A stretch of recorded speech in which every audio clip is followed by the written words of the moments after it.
दोस्तों नमस्कार। शाम की चाय के साथ 10 इंपॉर्टेंट करंट अफेयर सेशन में आपका स्वागत है। तो चलिए स्नैक्स के तौर पर लेते हैं पहले इंपॉर्टेंट करंट अफेयर को। हाल ही में पी के मुथुसामी का निधन हो गया है। वह किस क्षेत्र से संबंधित थे? पी के मुथुसामी तमिल फिल्मों के गीतकार थे, यानी ये संगीत क्षेत्र से संबंधित थे। नाम याद रखिएगा और इनका क्षेत्र भी। निम्नलिखित में कौन हाउसिंग प्राइस इंडेक्स जारी करता है? तो मुंबई, दिल्ली, कलकत्ता, कानपुर, बेंगलोर, लखनऊ जैसे 10 मेजर सिटीज़ के लिए भारतीय reserve bank RBI housing price index जारी करता है। आधार वर्ष होता है 2010-11। बात करें आरबीआई की तो इसकी स्थापना आरबीआई एक्ट 1934 के द्वारा 1 अप्रैल 1935 को हुई थी। भारतीय रिजर्व बैंक के गवर्नर हैं शक्तिकांत दास। 15 अगस्त से 2 अक्टूबर 2020 तक आयोजित फिट इंडिया फ्रीडम रन कार्यक्रम का आयोजन किसके द्वारा किया जाएगा? तो इसका आयोजन किया जाएगा ministry of youth affairs and sports के द्वारा, यानी युवा मामले और खेल मंत्रालय के द्वारा। फिट इंडिया फ्रीडम रन कार्यक्रम का शुभारंभ 15 अगस्त को भारत के 74वें स्वतंत्रता दिवस पर यानी आज किया गया है। इसका समापन 2 अक्टूबर को महात्मा गांधी की 151वीं जयंती पर किया जाएगा।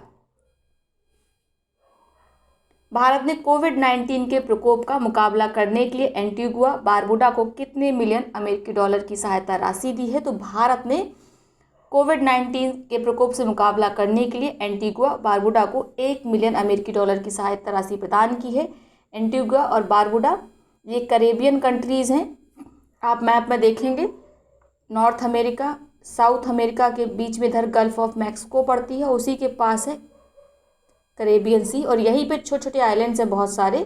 उन्हीं में से एक आइलैंड है जिस पर कंट्री है एंटीगुआ और बारबुडा। इसकी कैपिटल है सेंट जोन्स, याद रखिएगा।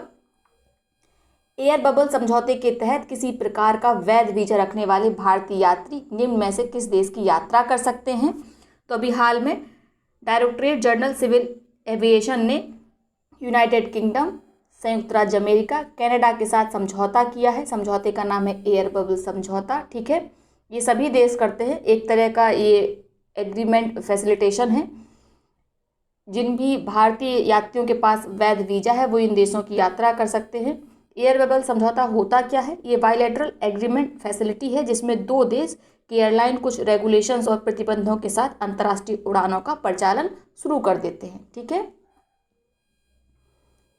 हाल ही में किस देश ने एरो 2 बैलिस्टिक मिसाइल इंटरसेप्टर का सफल परीक्षण किया है? तो अभी हाल में इजराइल ने एरो 2 बैलिस्टिक मिसाइल इंटरसेप्टर का सफल परीक्षण किया है। इजराइल की कैपिटल आप जानते हैं जेरूसलम है। हाल ही में किसकी पुस्तक lassis of India smoothies with a twist को इंटरनेशनल कुक बुक अवार्ड से सम्मानित किया गया है? तो अभी हाल में राधा भाटिया की पुस्तक lassis of India smoothies with a twist, इसका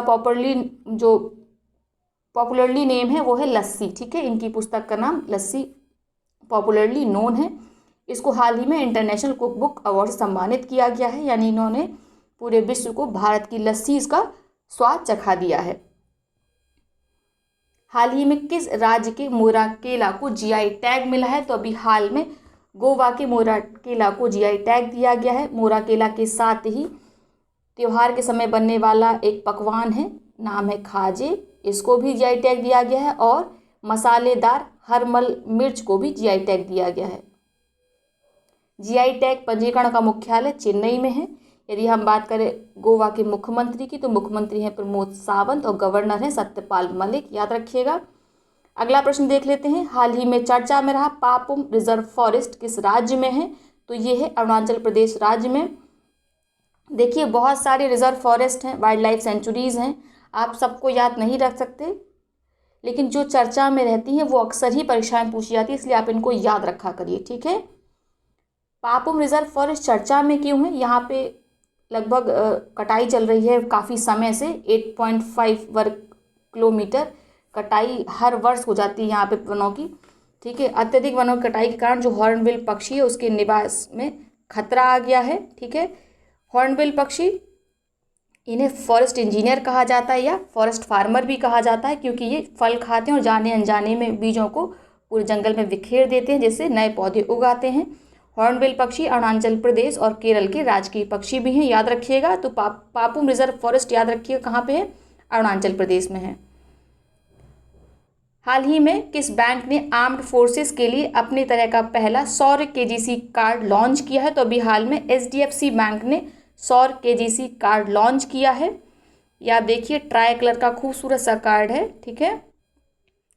इसमें 45 लाख सैनिकों को 12 लाख रुपए का लाइफ कवर मिलेगा। इसके साथ ही कृषि लोन भी ये ले सकते हैं, यानी कि सैनिकों के परिवार कृषि लोन भी इस कार्ड की मदद से ले सकते हैं।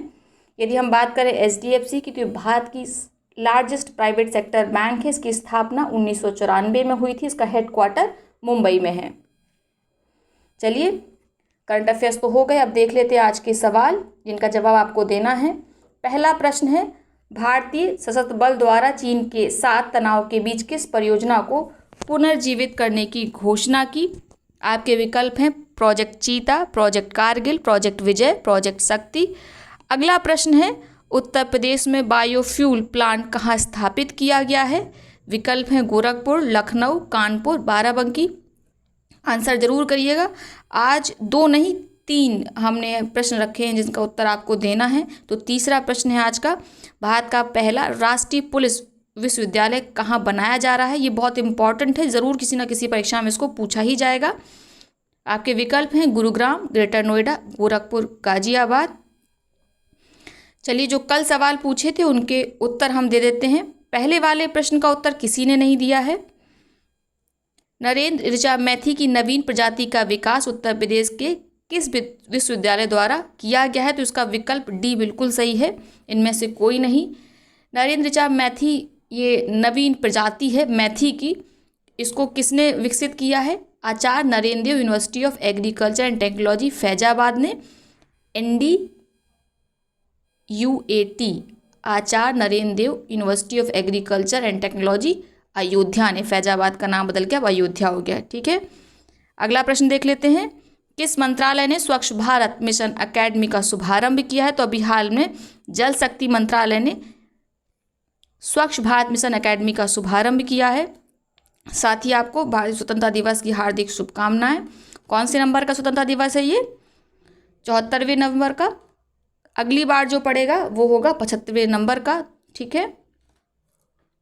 यदि आपको वीडियो अच्छी लगी तो वीडियो को लाइक करिएगा, साथ ही अपने मित्र और सहपाठियों के साथ इसे शेयर जरूर करिएगा। बहुत बहुत धन्यवाद।